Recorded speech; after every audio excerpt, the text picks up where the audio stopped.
السلام عليكم ورحمة الله وبركاته.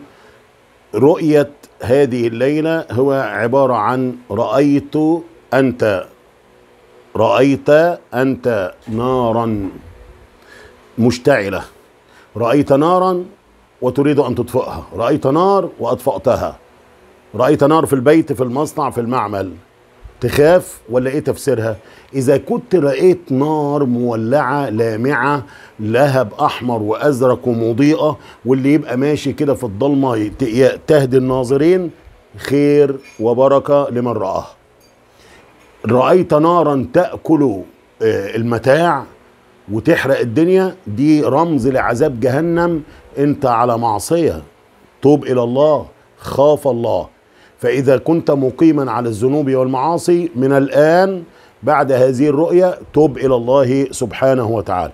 طب إذا رأيت نارا مشتعلة ويخرج منها دخان، فهي رمز للحروب بين الجماعات، بين الدول بعضها ببعض، وهي رمز للفتنة التي ستقع بين الناس، فاستعذ بالله من شرها. إذا رأيت لهيب النار ورأيت الحارق يخرج من النار، فهذا والعياذ بالله ليس نار ولا حريق، وإنما هو مرض عضال شديد سيصاب به الرائي أو أحد من أهل المنزل. طب إذا رأيت في البيت نارا مضيئة بداخل البيت، نار مضيئة ما بتاكلش البيت ولا بتحرقه ولا بتخربه، مال كثير لك وعلو مكانة في العمل. طب إذا رأيت نار بس مش في بيتك، في بيت آخر، فالنار اللي في قلب بيت الناس التانيين فقدان شخص عزيز عليك. طب إذا رأيت أنت نار بس لم تصبك، مال كثير في الطريق إليك عن طريق الميراث أو عن طريق الهبة أو عن طريق الوصايا. طيب حامل تخمد النار، يعني واحدة ست حامل ولقت نار مشتعلة طفتها وأنهت النار، يبقى رؤية الحامل التي تخمد النار عبارة عن إنجاب فتيات.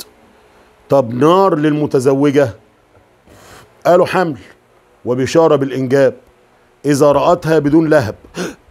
طب إذا رأت النار للمتزوجة بلهب، دي عبارة عن رسالة تحذيرية يا ست، نعم خلي بالك مع جوزك، تعلي صوتك عليه، ابلعي له شوية، خدي حقك واطلبي حقوقك وواجباتك بس بالراحة بالهدوء، لأن النار المشتعلة المتزوجة وبلهب عبارة عن مشاكل بينك وبين جوزك قد تؤدي إلى الفصال، فخلي بالك وخليكي هادية معاه. طيب حد بيقول أنا رأيت نار وقمت بإطفاء النار، نقول له هذا خير وهذا رزق وهذا زوال للمشاكل، يا رب ابعد المشاكل عن بيوتنا. أنت رأيت نار وأطفأت النار، شفاء لشخص مريض من الأسرة اللي في عيلتك، شوف مين اللي مريض وربنا هيشفيه قريب، بشره.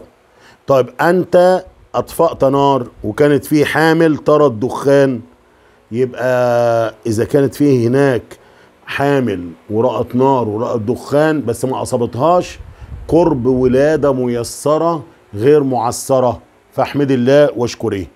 طيب في حد شاف ايا كان رجل او امرأة او شاب شاف نار وهرب منها، يبقى الهروب من النار عبارة عن ايه؟ زوال فقر واستقرار في الحياة. الحريق بشكل عام ده فتنة، الحريق بشكل عام فتنة.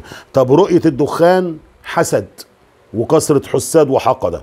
طب رؤية دخان متصاعد من شواء اللحوم، ده أخبار جميلة سوف تسمعها، أو ترقية أو أرباح أو نجاح.